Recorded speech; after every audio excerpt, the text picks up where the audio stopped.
Welcome everyone to a preview of the game Particle Fleet Emergence, a Creeper World Chronicle. Now, this is made by a company, Knucklecracker, which has made...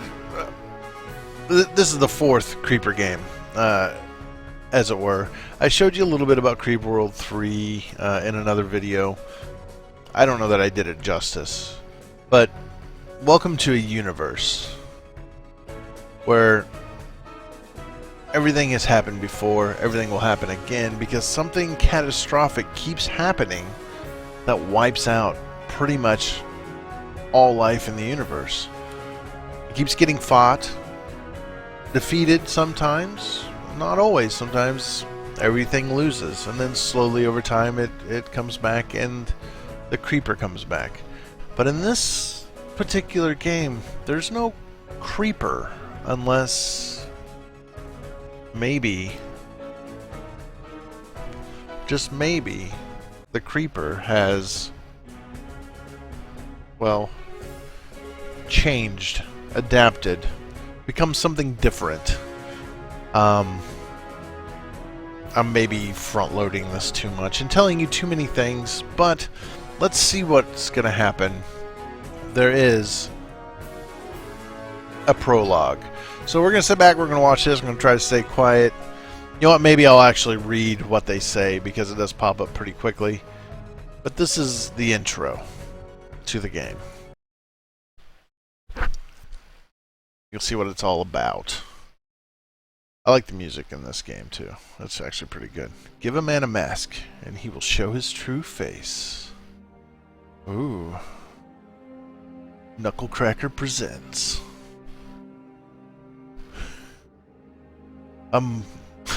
Michael Bay production, Particle Fleet Emergence, a Creeper World Chronicle, somewhere in Redacted Space. Just the name of this part of space has been redacted in files so long that it's just called that now. Prepare to drop out of the rift. Sir, the particulate threat is massive. The info cache is here. Engage! And those red things? Well, those red things are, I'm assuming, these things. So we've got a little ship here. He's doing stuff. He's collecting things. He's building other ships. These particles are all flowing in here and doing something really weird. In Nodin's name, it was true. It was all true. CEO Varro, huh? Okay. We have retrieved the info cache. Your orders, sir. My orders? Extract the contents and prepare for rift transmission. It's formed a very interesting shape over here. Sir, the power drain will be massive and make it impossible to jump. I know, Lakshmi. Lakshmi, the data. It has been an honor.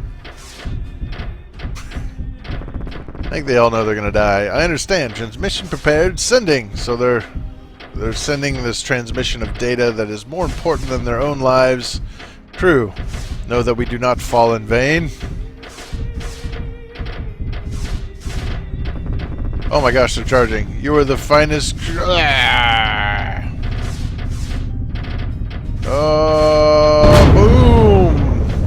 Do your best. No! It's coming after us! Uh-oh. Yeah, they didn't make it. Like all others before, Hale Corporation was lost. That's terrible. Arcbot. It was as if they never existed. Nothing remained. As if they never existed, except a single and final transmission. And that's where this story begins. Ticon Archive, Access Level 9, Seal ID Office of CEO T 101,410, whatever that means. I don't know. naivete. And now I've done some of these, so I wanted to kind of figure out what I was doing, but let's begin our journey. Tutorial missions, of course. Expansion fleet needed. Elder Gods long-term investments. CEO Mana Friendsmith. There's this thing with this game. People have asked if there's a way to support Virgil without actually Virgil is Knucklecracker. Beyond like buying his games or whatever you want to call it. People want to know if he had a Patreon and stuff like that. So in this game, he entered in a special system wherein you can create your own fake corporation for a donation amount of, I don't know how much. You pay for that and you get this corporation. They put ads up for you and things like this. And it's just kind of a way to support him. It has no gameplay effects or anything like that. So, but it's an interesting thing. I like the Elder Gods long-term investments. Your company is preparing to embark on a great journey, but first you must review and prepare. In other words, tutorial, sir. Greetings, associates. Before we embark on our great journey, our COO, Amicus, will review operating procedures. Please pay close attention to the success of our venture. What? Please pay close attention as the success of our venture depends on your actions. Amicus, over to you. CEO Ticon. He reminds me of Gordon Freeman. The suit, if this was just orange instead of gold, he would be Gordon Freeman. Alright. Thank you, Chairman Ticon. Associates, let's make the simulator run perfect and show Chairman Ticon we are more than prepared. Remember, this corporate ship isn't only our headquarters, it is also our home. The fate of the entire company rests in your capable hands. So first up, select the headquarters from the command bar on the left, and then choose a location in space for us to jump into. There is a simulated energy source in this region of space. Jump in near it, but not too close. Oh, not too close. Alright.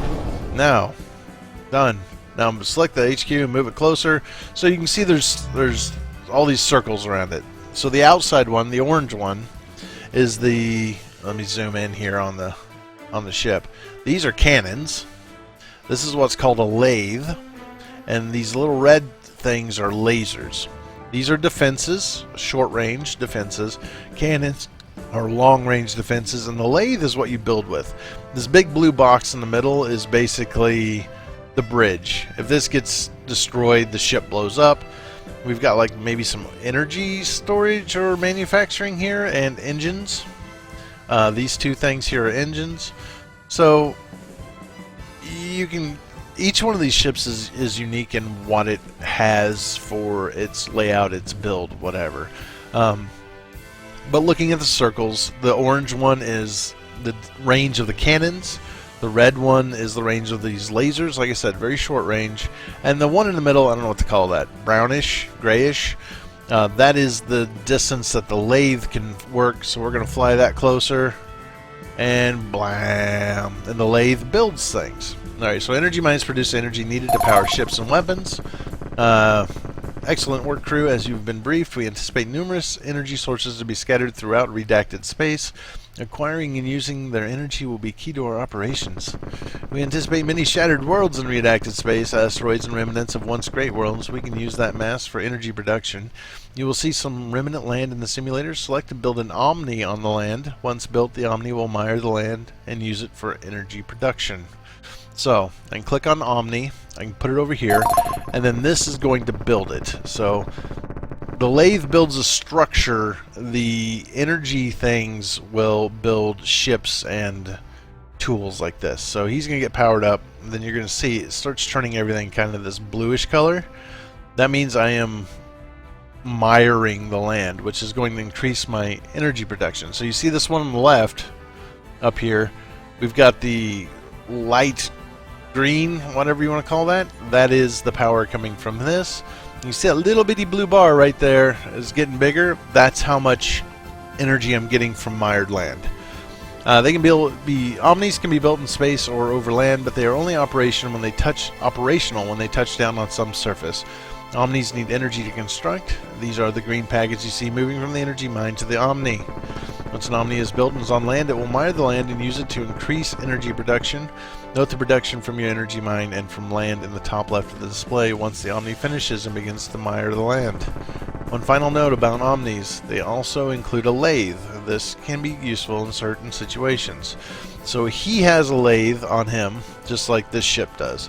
So it can be used to build or even destroy, for that matter, what it is you make. So press cancel to clear my selection. Okay. Next up, ship construction. We have acquired a Gal Corp ship schematic license for a lathe ship. Everything seems to be very corporate. Like, everything is a corporation in this world, and you have to have licenses to be able to make different kinds of ships and things. I don't know.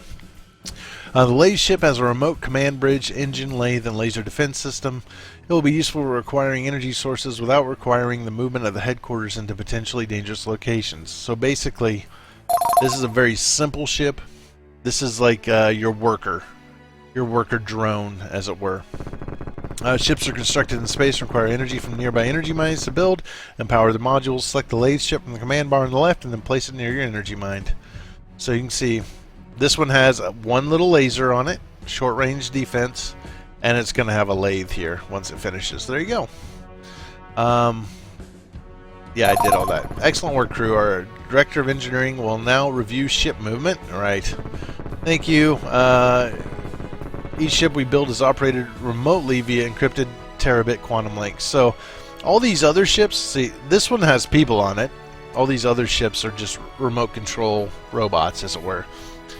We establish full telepresence for any associate operator. Via your command interface, select a ship, then move and click where you want the ship to move. I can rotate it with my mouse wheel. I can hold down M and rotate it finely with my mouse wheel. The point is I want to get it over here and clean that up. You may click, drag, and release at the destination to set the ship's desired rotation. And you may also use your mouse wheel to change the desired... Yeah, hold down M. I said that. Lastly, you may hold down E on your console keyboard when moving a ship. This will cause the ship to slide to its target destination without any rotation at all. So if I took this guy and I put him like this, and then I select it and I hold down E, he'll keep that same orientation and he'll just slide over here without rotating. Otherwise he would turn and use his engines, which are much faster.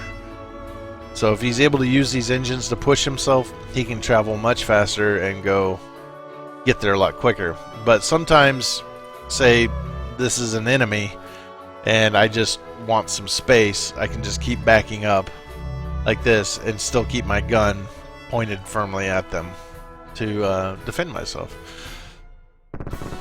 Thank you, Director. Associates, I have added a new energy source to the simulator. Move the lathe. Yep, I did that.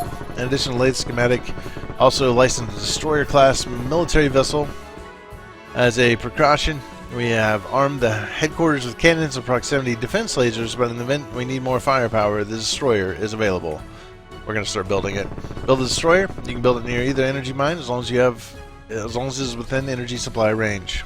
All right, so we're building a destroyer. We've got a lathe. We saw these two ships in the prologue, as it were.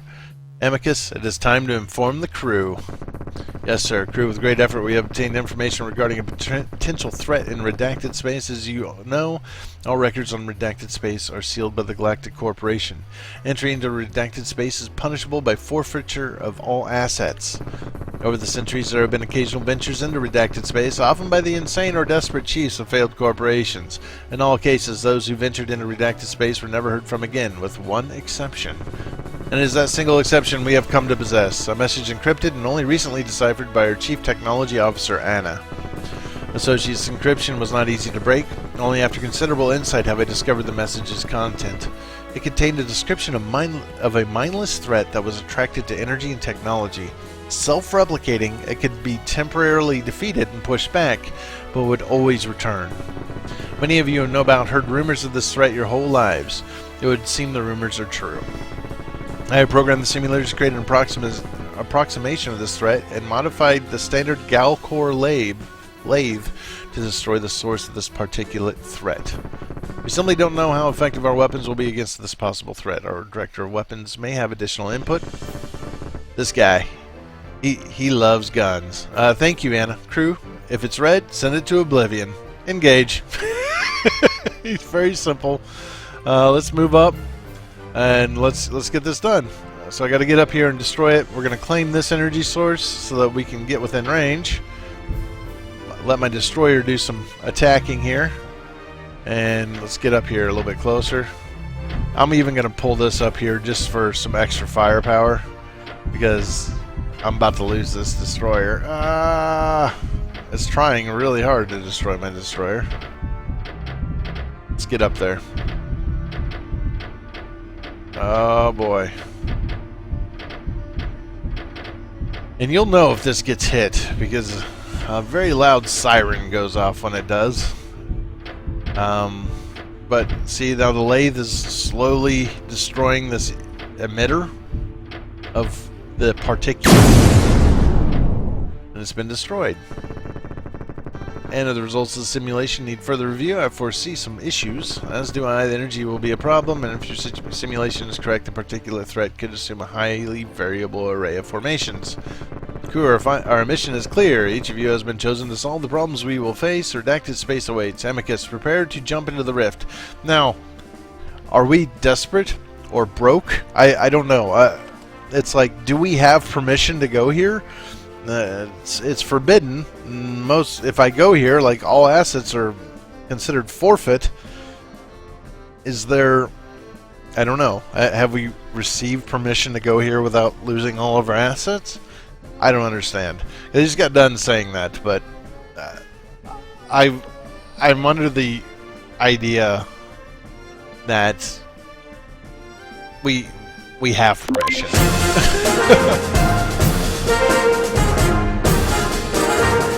There you go. That was a terrible time. I don't want to submit it. Keep playing. And you can stay in the mission, and you can kind of play around with it if you so desire.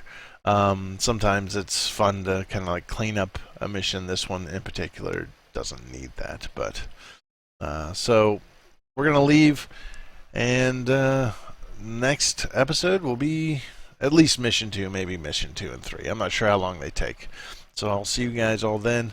Thanks for watching, and until then, Ticon Corporation out.